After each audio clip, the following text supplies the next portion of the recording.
Welcome back to the series of classes by Promac. So we will continue today by doing another question type, that is interpretation of words in the context of the sentence, and then we will see how to approach this particular question in terms of a line reference that is given and also in terms of individual words that are to be interpreted in the context of the sentence.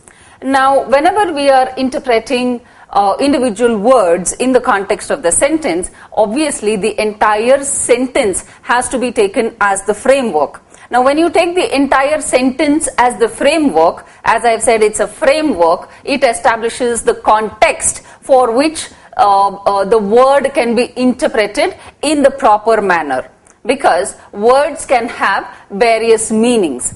Given a particular context, a word can mean different things. Now, because a word can mean different things in different contexts, it is not always necessary that if you know the meaning of a certain word, automatically you're looking for something that suits that particular meaning. The meaning might as well be different in terms of the context that is given.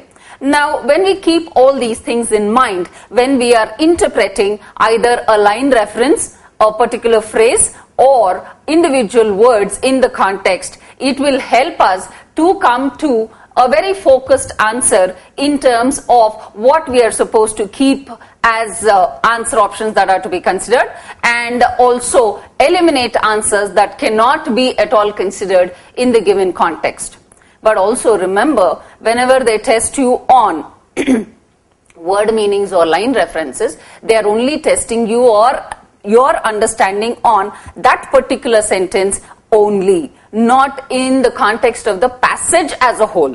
Please understand the difference between the context of the sentence and the context of the passage. The larger picture is what gives us the context of the passage, which is not necessarily that will help us understand the meaning of the word or the phrase that we are supposed to interpret. Now, suppose the word or meaning can be taken from anywhere. It can be taken from the first sentence, last sentence, from anywhere. Now see, for example, if you take a set of lines like this: although experiments demonstrated that gluons are responsible for the force that binds quarks, and so on, it goes on. Now the question says the phrase responsible for most nearly means. That means we are supposed to interpret this particular phrase, responsible for. Now, what does responsible for mean in the context of the sentence? Now, if you take a look at the answer options, first answer option says guardians of. Now, what is the context of the sentence that we are talking about? Pay attention to the language that is given here. Here, it's talking about experiments. It's talking about force. It is talking about some particular physics term or chemistry term called gluons, most probably it is physics, followed by quarks. These are all technical terms.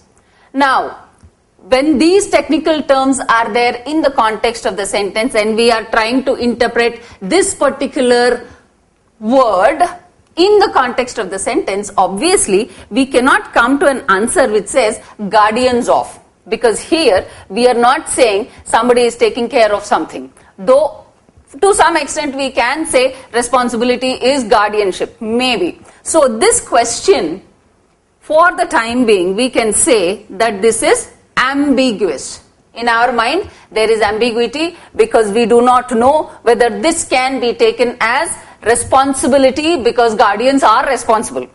Yes, you are looking at the job of a guardian, which is nothing but being responsible. If you take it like that, then this might be something that is very suitable as an answer. However, let's look at the other answers. Then it says indebted to. Indebted to, you can be indebted to somebody for the kindness that they have shown. We can be indebted to somebody for the generosity that has been shown to us. We can be grateful to somebody for the good they have done for us. But here we are talking about experiments, we are talking about gluons, we are talking about quarks. So how do we think that these matters of physics can in any way be related to emotions or be related to being indebted or being grateful to? I think not. Definitely not. So in the first instance itself, we can eliminate this as the answer option. C, representative of. Now this looks very much like an answer that we would want, but we do not know if we have a better answer than this. However, we'll take this, superimpose this on this part here. So read it like, although experiments demonstrated that gluons are representative of the force that binds quarks. Now, do we want to say that they are representative of the force, or do we want to say that they are responsible for the force? Maybe representative is changing the meaning of responsible there. So therefore it is changing the meaning of the entire context of the sentence. So though this appears to be a very attractive option, since it's changing the meaning, we will eliminate this from among the answer options. Option D, capable of conveying. At first glance, it appears that what is capable of conveying? Is it some kind of message? Is it some kind of goods or something? Maybe, we don't know, but at first glance, this appears to be something that is not relevant as an answer, especially not in terms of forces and quarks and gluons and experiments. So we will keep this as a question mark. Next, they are responsive to. Response is an answer to something. If there is a question, then there could be a response to it. In the same way, if there is some kind of force that is pushing, then that can be interpreted as a response to. Here we are already saying the force that binds. So therefore we need not define what that force is. We are saying what is the reason for the force. When we say responsible for the force, we are talking about the reason behind the force, not as a response to the force that binds. So this is an illogical answer. So therefore remove this.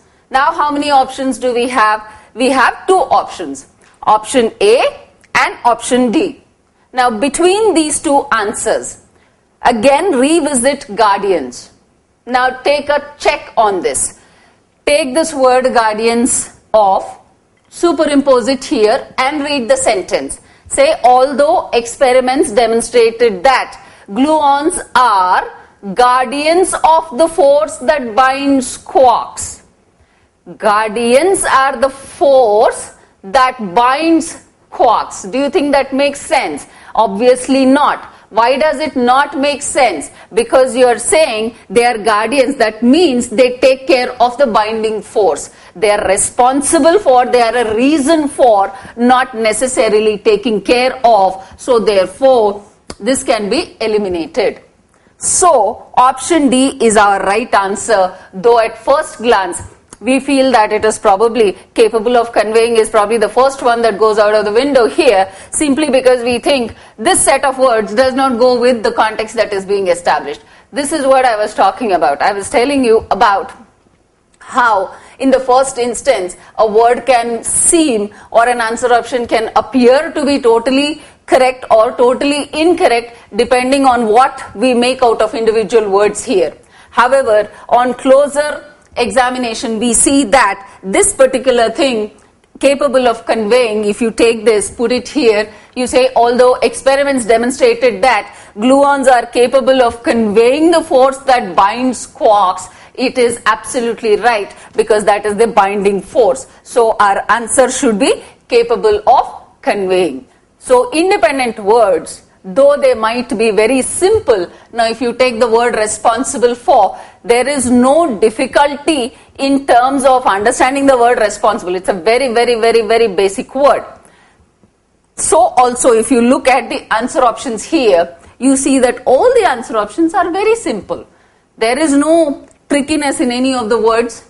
There is no difficulty in interpreting any of the words.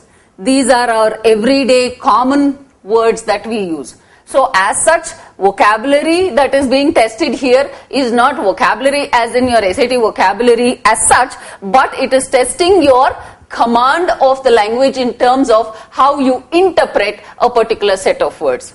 So don't always imagine that you will be given words which are rarely used. You can have words which are very, very common, both as the word to be interpreted and also as the answer options.